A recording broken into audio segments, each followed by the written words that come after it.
नमस्कार और इस चर्चा में स्वागत है। आज हम एक ऐसे विषय पर बात कर रहे हैं जो दिवाली के ठीक पहले आता है और उसका एक महत्वपूर्ण हिस्सा है काली चौदस। जी, इसे नरक चतुर्दशी भी कहते हैं। दिवाली के उत्सव की ये जैसे एक प्रस्तावना है। हाँ, प्रस्तावना, बिल्कुल सही कहा। ये दिवाली से ठीक एक दिन पहले मनाए जाने वाला एक बहुत ही खास दिन है और हमारे पास जो जानकारी है वो इसके अलग अलग रीति रिवाजों, इससे जुड़ी कहानियाँ और इसके गहरे आध्यात्मिक पहलू पर रोशनी डालती है। हाँ, काफी कुछ है इसमें जानने और समझने के लिए। तो आज हम यही कोशिश करेंगे कि इस जानकारी के जरिए काली चौदस के क्या, क्यों और कैसे को समझें। मतलब इसका अर्थ क्या है, इसके पीछे कहानियाँ क्या हैं, इसे मनाते कैसे हैं और शायद सबसे जरूरी आज के समय में इसका क्या मतलब है हमारे लिए। बिल्कुल, तो शुरू करते हैं इसके बेसिक से। हाँ, ठीक है। तो चलिए इस विषय की परतों को खोलते हैं। सबसे पहले ये बताइए कि ये दिन आता कब है, मतलब पंचांग के हिसाब से। ये दिन हिंदू पंचांग के अनुसार कार्तिक महीने के कृष्ण पक्ष की चतुर्दशी तिथि को मनाया जाता है, यानी दीपावली जो अमावस्या को होती है उससे ठीक एक दिन पहले। अच्छा, अमावस्या से ठीक पहले। हाँ, और ये समय भी महत्वपूर्ण है क्योंकि ये चांद के घटने के चक्र का आप कह सकते हैं लगभग आखिरी दिन होता है। घना अंधेरा होता है जिसके ठीक बाद फिर दिवाली का प्रकाश आता है। अंधेरे से उजाले की ओर जाने का संकेत। और जानकारी ये भी बताती है कि इस दिन पूजा का खास विधान है। जी हाँ, खास तौर पर भगवान कृष्ण, माँ काली और हनुमान जी की। अब ये तीनों देवता एक ही दिन, इसका कोई खास कनेक्शन है? बिल्कुल है। जैसा हम आगे बात करेंगे, ये तीनों ही किसी न किसी रूप में अंधकार, बुराई या नकारात्मकता पर जीत के प्रतीक हैं। भगवान कृष्ण ने नरकासुर का वध किया, बुराई पर विजय पाई। हाँ, माँ काली तो खुद आसुरी शक्तियों का संहार करने वाली मानी जाती हैं। सही। और हनुमान जी संकट मोचन है, हर तरह के डर और बुरी शक्तियों से बचाने वाले। तो इस एक दिन पर इन तीनों की पूजा एक तरह से जीवन से हर तरह के अंधेरे और डर को मिटाने की प्रार्थना बन जाती है। वाह, ये तो बहुत दिलचस्प है। और जानकारी में ये भी लिखा है कि इसके कई नाम हैं। जी हाँ, कई नाम हैं। नरक चतुर्दशी, छोटी दिवाली, रूप चौदस और गुजरात और पश्चिम भारत में खासकर काली चौदस कहते हैं। इतने सारे नाम क्यों? देखिए, ये अलग अलग नाम ना इस दिन के अलग अलग पहलुओं को दिखाते हैं। जैसे नरक चतुर्दशी नाम तो सीधे सीधे इसकी पौराणिक कहानी नरकासुर वध से जुड़ा है। अच्छा। छोटी दिवाली शायद इसलिए क्योंकि ये दिवाली से ठीक पहले है, माहौल बनने लगता है, दिए जलते हैं। हाँ, घर में रौनक शुरू हो जाती है। बिल्कुल। रूप चौदस नाम इसके एक खास रिवाज से जुड़ा है। वो उपटन लगाकर नहाने वाला, कहते हैं उससे रूप निखरता है। ओह अच्छा, रूप चौदस, हाँ सुना है। और काली चौदस नाम माँ काली की पूजा के महत्व को दर्शाता है, खास तौर पर तांत्रिक साधनाओं और नकारात्मक ऊर्जाओं को खत्म करने के संदर्भ में। तो ये नाम दिखाते हैं कि ये दिन कितना मल्टी डायमेंशनल है। हाँ, बहुत सारे पहलू हैं इसके। चलिए अब जरा उस पौराणिक कहानी पर आते हैं जिसका आपने जिक्र किया, नरकासुर वध की कथा। जानकारी कहती है कि नरक चतुर्दशी नाम इसी वजह से पड़ा। क्या है ये कहानी और इसका महत्व क्या है? हाँ, ये कहानी बहुत महत्वपूर्ण है। देखिए, मान्यताओं के अनुसार प्रागज्योतिषपुर नाम की जगह का राजा था नरकासुर। बहुत शक्तिशाली लेकिन उतना ही अत्याचारी राक्षस था वो। उसने अपनी शक्तियों का गलत इस्तेमाल किया। सिर्फ पृथ्वी पर ही नहीं, स्वर्ग पर भी आतंक मचा रखा था। इंद्रदेव को हरा दिया, स्वर्ग पर कब्जा कर लिया। अरे बाप रे। और कहते हैं करीब 16,100 राजकुमारियों और कई देवताओं को बंदी बना लिया था उसने। 16,100, ये तो बहुत बड़ा आंकड़ा है। कल्पना कर सकते हैं कि कैसा डर का माहौल रहा होगा। जाहिर है। और नरकासुर को एक वरदान भी था कि उसकी मौत सिर्फ उसकी माँ के हाथों ही हो सकती थी। अच्छा। कहानी यह है कि भगवान विष्णु के वराह अवतार के समय उनकी पत्नी भूदेवी ने एक पुत्र मांगा था। नरकासुर उन्हीं का पुत्र था। ओह। लेकिन उसके अत्याचार इतने बढ़ गए कि देवता और ऋषि मुनि सब भगवान कृष्ण के पास मदद मांगने पहुंचे। और तब भगवान कृष्ण ने इसमें हस्तक्षेप किया। हाँ, पर अकेले नहीं। इसमें एक और महत्वपूर्ण पात्र हैं, सत्यभामा। कहते हैं भूदेवी ने ही द्वापर युग में सत्यभामा के रूप में अवतार लिया था। अच्छा। तो भगवान कृष्ण अपनी पत्नी सत्यभामा को साथ लेकर गरुड़ पर बैठ के प्रागज्योतिषपुर गए। सत्यभामा खुद भी एक कुशल योद्धा थी। युद्ध हुआ और युद्ध के दौरान एक समय ऐसा आया जब कृष्ण ने जैसे मूर्छित होने का अभिनय किया। अभिनय किया। हाँ, कहते हैं जानबूझकर। नरकासुर को लगा कि उसने कृष्ण को हरा दिया, लेकिन तभी सत्यभामा, जो भूदेवी का ही अंश थी, वो भयंकर गुस्से में आई। उन्होंने युद्ध किया और आखिरकार नरकासुर का वध कर दिया। अरे वाह! तो उस तरह वरदान भी पूरा हुआ कि उसकी मौत उसकी मां के अवतार के हाथों ही हुई। ये तो अद्भुत कहानी है। मतलब सत्यभामा की भूमिका बहुत ही निर्णायक रही इसमें। बिल्कुल। कृष्ण और सत्यभामा ने मिलकर नरकासुर का वध किया और उसकी कैद से उन सभी 16,100 राजकुमारियों और देवताओं को आजाद कराया। नरकासुर की मौत के बाद उसके अत्याचार और अंधेरे राज का अंत हुआ। इसीलिए इस जीत की खुशी में और नरकासुर द्वारा फैलाए गए नरक मतलब पीड़ा और अंधेरे के अंत के प्रतीक के तौर पर इस दिन को नरक चतुर्दशी कहते हैं। ये बुराई पर अच्छाई की जीत है, बंधन से मुक्ति की जीत का दिन है ये कहानी तो मुक्ति और विजय की है, पर इसका आध्यात्मिक पहलू क्या है? जैसे आपने बताया इसे काली चौदस भी कहते हैं, इसका क्या मतलब है?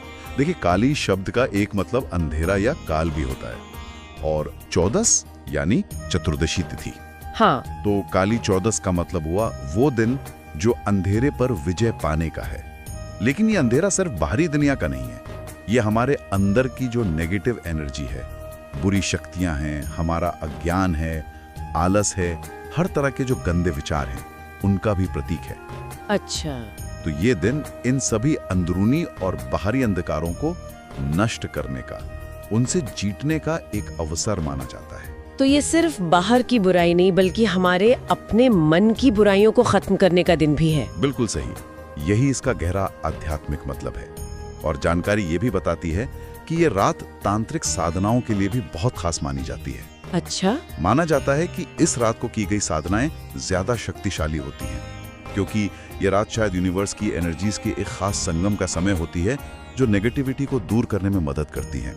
और साथ ही जैसा हमने कहा, हनुमान जी की पूजा का तो खास महत्व है ही, क्योंकि वो खुद हर तरह की बुरी शक्तियों और नेगेटिव प्रभावों का नाश करने वाले माने जाते हैं। ये समझना जरूरी है कि इसका रिश्ता अंदरूनी शुद्धि से भी उतना ही है जितना बाहरी पूजा पाठ से।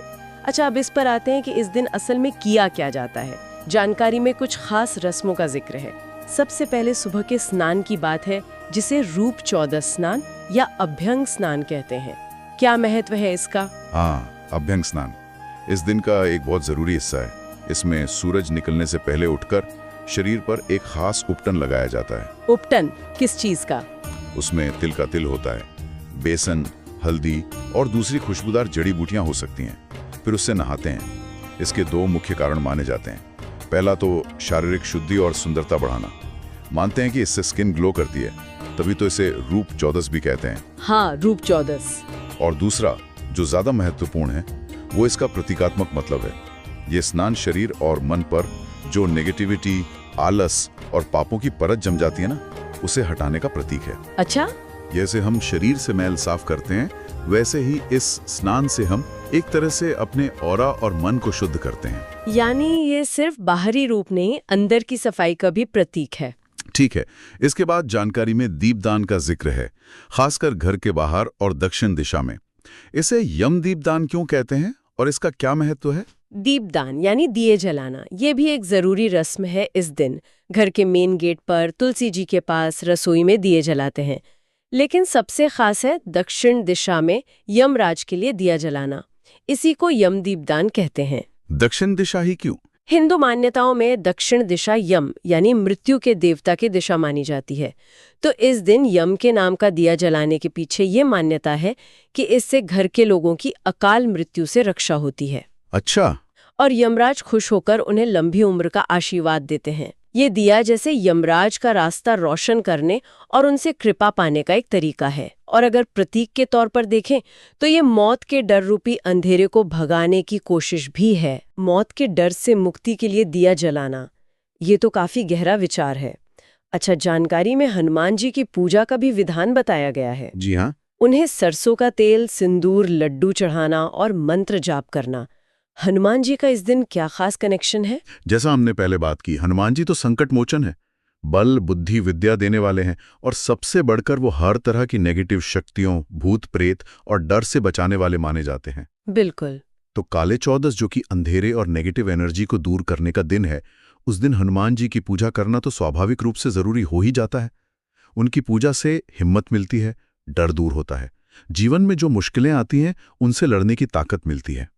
सरसों का तेल और सिंदूर उन्हें प्रिय हैं और लड्डू भोग के रूप में चढ़ाते हैं। और मंत्र जाप? हाँ, ओम हनुमते नमः या फिर हनुमान चालीसा का पाठ करना इस दिन बहुत फलदायी माना जाता है। ठीक है, और आखिर में माँ काली की पूजा, जिसके नाम पर इसे काली चौदस भी कहा जाता है। जानकारी कहती है कि रात के समय उनकी पूजा होती है और उन्हें काली चीजें चढ़ाई जाती हैं। हाँ, खास तौर पर बंगाल और पूरी भारत के कुछ हिस्सों में। और तांत्रिक परंपराओं में इस रात को माँ काली की पूजा का विशेष महत्व है। माँ काली महाशक्ति का प्रचंड रूप है। वो अंधेरे, अज्ञान और आसुरी ताकतों का विनाश करती हैं। उनकी पूजा रात में होती है, जो अंधेरे के समय उनकी शक्ति के चरम पर होने का प्रतीक है। और उन्हें काली चीजें जैसे काली उड़द दाल, काले तिल, सरसों का तेल, काजल वगैरह चढ़ाने के पीछे मान्यता है कि ये चीजें नेगेटिव एनर्जी को सोख लेती हैं। अच्छा। और माँ काली इन नेगेटिव चीजों का संहार करके भक्त की रक्षा करती हैं। ये पूजा जीवन से हर तरह की बुराइयों और रुकावटों को दूर करने के लिए की जाती है। तो ये सारे रीति रिवाज, उपटन स्नान से शुद्धि, दीपदान से अंधेरे और डर का नाश, हनुमान पूजा से बल और सुरक्षा, और काली पूजा से नेगेटिविटी का संहार, ये सब मिलकर एक बहुत शक्तिशाली संदेश देते हैं। बिल्कुल, ये सभी रस्में सिर्फ बाहरी क्रियाएं नहीं हैं, इनके गहरे सिंबॉलिक मीनिंग है। ये हमें याद दिलाती हैं कि जीवन में सफाई, रोशनी, निडरता और पॉजिटिविटी कितनी जरूरी है। ये दिन हमें इन सब को पाने के लिए कोशिश करने की प्रेरणा देता है। अब थोड़ी प्रैक्टिकल जानकारी पर आते हैं।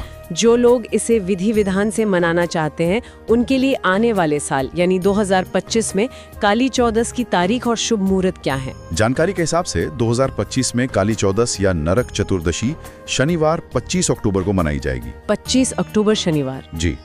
चतुर्दशी तिथि जो है वो 24 अक्टूबर 2025 की रात 10:10 पर शुरू होगी और 25 अक्टूबर 2025 की रात 8:47 पर खत्म होगी। तो उदया तिथि के हिसाब से 25 अक्टूबर को ही मनाई जाएगी। ठीक है। और अभ्यंग स्नान मतलब उबटन लगाकर नहाने का शुभ मुहूर्त 25 अक्टूबर की सुबह तकरीबन 4:45 से सुबह 6:15 के बीच बताया गया है। सुबह 4:45 से 6:15 के बीच? जी। इस समय में स्नान करना खास फलदायी माना जाता है। ये जानकारी निश्चित रूप से उपयोगी होगी।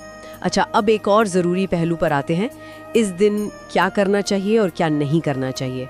हमारी जानकारी में इसका भी जिक्र है। हाँ, ये जानना भी बहुत जरूरी है ताकि इस दिन की पवित्रता बनी रहे और पूजा का पूरा फायदा मिले। करने योग्य कामों में तो वही सब आते हैं जिनकी हमने बात की। पहला, अभ्यंग स्नान, सूरज निकलने से पहले उपटन लगाकर नहाना। हाँ। दूसरा, पूजा, भगवान कृष्ण, माँ काली और हनुमान जी की श्रद्धा से पूजा अर्चना करना। ठीक। तीसरा, दीपदान, घर में और खासकर दक्षिण दिशा में यम के लिए दिया जलाना। यम दीपदान? जी।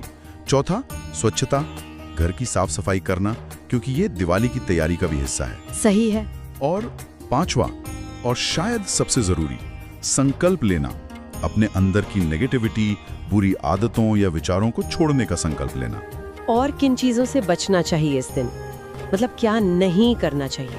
न करने योग्य कामों में मुख्य रूप से वो बातें हैं जो नेगेटिविटी को बढ़ाती हैं या दिन की शुभता को खत्म करती हैं। जैसे कि क्रोध और कलह, किसी भी तरह के झगड़े, बहस या गुस्सा करने से बचना चाहिए। असत्य भाषण, झूठ बोलना या किसी को बुरा भला कहना, अपशब्द बोलना, ये नहीं करना चाहिए। बिल्कुल। नकारात्मक विचार, मन में बुरे ख्याल लाना या किसी का बुरा सोचने से बचना चाहिए। मन की शुद्धि जरूरी है। हाँ, और अशुद्ध मन से पूजा नहीं करनी चाहिए, मतलब बिना नहाए धोए या गंदे मन से नहीं। एक और बात कही जाती है कि अभ्यंग स्नान के अलावा दिन में शरीर पर तेल लगाने से बचना चाहिए। हालांकि ये मान्यता शायद हर जगह न हो। अच्छा। पर मूल बात यही है कि इस दिन तन और मन दोनों की पवित्रता बनाए रखने की कोशिश करनी चाहिए। ये क्या करें और क्या ना करें की लिस्ट भी उसी मूल भावना की तरफ इशारा कर रही है, पॉजिटिविटी को अपनाना और नेगेटिविटी को दूर करना। बिल्कुल। ये नियम हमें याद दिलाते हैं कि त्योहार सिर्फ बाहरी रस्मों का नाम नहीं है, वो अंदरूनी अनुशासन और खुद को बेहतर बनाने का भी मौका होते हैं। अगर हम बाहर पूजा पाठ करें लेकिन मन में गुस्सा, जलन या नफरत रखें तो उस पूजा का असली मकसद तो पूरा नहीं होता ना। सही बात है। तो इन सभी रस्मों, कहानियों और मान्यताओं के पीछे छिपा हुआ सबसे गहरा सबक या धार्मिक रहस्य क्या है? सबसे गहरा सबक वही है जिसकी तरफ हमने बार बार इशारा किया है। देखिए, नरकासुर की कहानी सिर्फ एक राक्षस के मारे जाने की कहानी नहीं है। नरकासुर एक प्रतीक है। किसका? हमारे अंदर बैठे अहंकार का, लोभ का, वासना का, क्रोध, ईर्ष्या और जितनी भी नेगेटिव आदतें हैं उन सब का। ये वो नरक है जो हमने अपने अंदर बना रखा है और जो हमें और दूसरों को तकलीफ देता है। अच्छा, यानी अंदर का नरक। हाँ, जैसे भगवान कृष्ण और सत्यभामा ने मिलकर बाहरी नरकासुर का संहार किया, वैसे ही हमें अपने विवेक और अच्छी कोशिशों से अपने अंदर के नरकासुरों का नाश करना है। काली चौदस हमें इसी आत्मनिरीक्षण और आत्मशुद्धि का संदेश देती है। असली नरक से मुक्ति तभी है जब हम अपनी इन अंदरूनी बुराइयों से मुक्त होते हैं। ये दिन हमें अपनी कमजोरियों को पहचानने और उन्हें दूर करने का संकल्प लेने का अवसर देता है। तो कुल मिलाकर हमने ये समझा कि काली चौदस सिर्फ दिवाली से एक दिन पहले आने वाला कोई आम दिन या छोटी दिवाली ही नहीं है, बल्कि ये अपने आप में एक महत्वपूर्ण पर्व है। ये नवीनीकरण, शुद्धि का, अंधेरे पर प्रकाश की जीत का दिन है, चाहे वो अंधेरा बाहर का हो या अंदर का। बिल्कुल। और आने वाले प्रकाश पर्व दिवाली के लिए खुद को तैयार करने का दिन है। इसमें सुरक्षा की कामना है, डर से मुक्ति का संदेश है और सबसे बढ़कर सेल्फ इम्प्रूवमेंट की प्रेरणा छिपी है। और ये बात हम सभी को सोचने पर मजबूर करती है ना, कि आज के इस मॉडर्न जमाने में हमारी अपनी जिंदगी में वो कौन से नरकासुर हैं जिनसे हमें लड़ने और आजाद होने की जरूरत है। हो सकता है ये हमारी कोई बुरी आदत हो, कोई नेगेटिव सोच का पैटर्न हो, कोई ऐसा डर हो जो हमें आगे बढ़ने से रोक रहा हो। हाँ, या शायद हमारे आसपास की कोई ऐसी सिचुएशन हो जिसे बदलने की जरूरत है। बिल्कुल। काली चौदस हमें ये मौका देता है कि हम अपने उस नरकासुर को पहचानें और उसके वध का, मतलब उसे खत्म करने का संकल्प लें। और इसी गहरे विचार के साथ हम आज की चर्चा को श्रोत में दिए गए इस सुंदर वाक्य के साथ समाप्त करते हैं। अंधकार मिटे, दीप जले हर द्वार पर,